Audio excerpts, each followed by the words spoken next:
face in your face.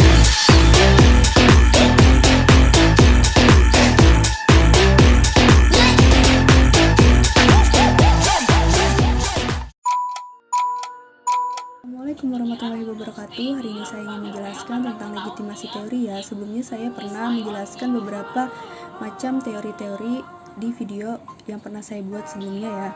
Nah, sekarang saya ingin menjelaskan tentang legitimasi teori. Nah, apa sih legitimasi teori itu? Jadi, teori legitimasi merupakan perspektif teori yang berada dalam kerangka teori ekonomi politik. Nah, legitimasi merupakan akar dari kesesuaian antara organisasi dengan lingkungan budayanya. Legitimasi merupakan sistem pengelolaan perusahaan yang berorientasi pada keberpihakan terhadap masyarakat atau society. Nah, legitimasi ini diberikan oleh berbagai pihak-pihak di luar perusahaan, namun legitimasi mungkin saja dapat dikendalikan oleh perusahaan itu sendiri. Hal ini menunjukkan bahwa perubahan yang terjadi di dalam nilai dan norma sosial menjadi suatu motivasi bagi perubahan organisasi dan juga suatu sumber tekanan bagi legitimasi organisasi. Legitimasi merupakan pengelolaan perusahaan yang berorientasi pada keberpihakan terhadap masyarakat atau society, pemerintah, individu, dan kelompok masyarakat. Untuk itu, suatu sistem yang mengutamakan keberpihakan atau kepentingan masyarakat.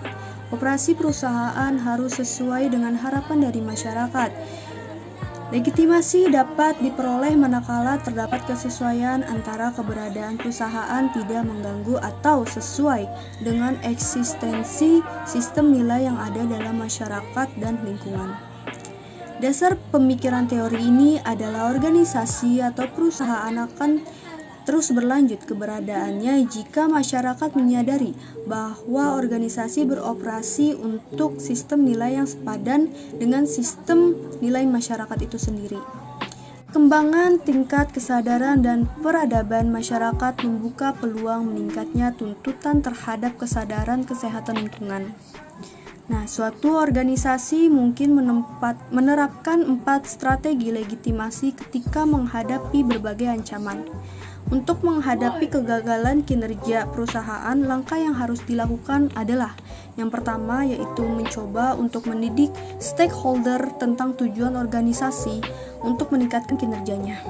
Yang kedua, mencoba untuk merubah persepsi stakeholder terhadap suatu kejadian. Yang ketiga, mengalihkan atau memanipulasi perhatian dari masyarakat yang menjadi perhatian atau mengkonsentrasikan terhadap beberapa aktivitas positif yang tidak berhubungan dengan kegagalan-kegagalan. Yang keempat, yaitu mencoba untuk merubah ekspektasi eksternal tentang kinerjanya.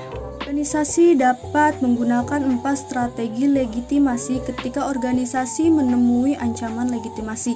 Yang pertama yaitu meyakinkan stakeholder melalui edukasi dan informasi mengenai kesesuaian tindakan organisasi daripada mengubah tindakan atau kebijakan yang telah diambilnya, atau dapat dilakukan pula dengan menjustifikasi para stakeholder tentang tujuan atau maksud organisasi untuk meningkatkan kinerjanya melalui perubahan organisasi. Yang kedua yaitu mengubah persepsi organisasi tanpa mengubah kinerja aktual organisasi. Yang ketiga yaitu mengalihkan perhatian dari isu-isu penting ke isu-isu lain yang berhubungan pada jalur yang sesuai dengan melewati pendekatan emotif simbol untuk memanipulasi persepsi stakeholder. Yang terakhir yaitu yang keempat, mengubah ekspektasi eksternal tentang kinerja organisasi. Nah, dari keempat strategi tersebut dapat dilakukan dengan cara mengungkapkan informasi perusahaan pada publik seperti pengungkapan dalam annual report.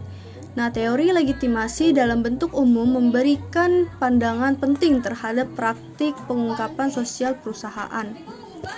Nah, salah satu variabel yang memiliki hubungan dengan teori legitimasi adalah variabel corporate social performance. Hubungan antara teori legitimasi dengan corporate social performance terletak pada pengungkapan sosial perusahaannya. Perusahaan mengungkapkan kinerja sosial perusahaan untuk mendapatkan legitimasi dari shareholder. Ketika perusahaan mendapatkan legitimasi dari shareholder, maka citra perusahaan akan meningkat sehingga ekonomi performance meningkat yang ditandai dengan naiknya harga saham dikarenakan investor tertarik untuk berinvestasi. Nah, selain itu, legitimasi juga berhubungan dengan variabel competitive advantage atau keunggulan bersaing, yaitu terletak pada perusahaan yang mengungkapkan keunggulan yang dimilikinya, maka perusahaan akan mendapatkan legitimasi dari shareholder yang akan meningkatkan citra perusahaan. Nah, sekian video penjelasan dari saya tentang legitimasi teori. Kurang lebihnya mohon maaf. Billahi taufik wal hidayah. Wassalamualaikum warahmatullahi wabarakatuh. Don't forget to subscribe ya.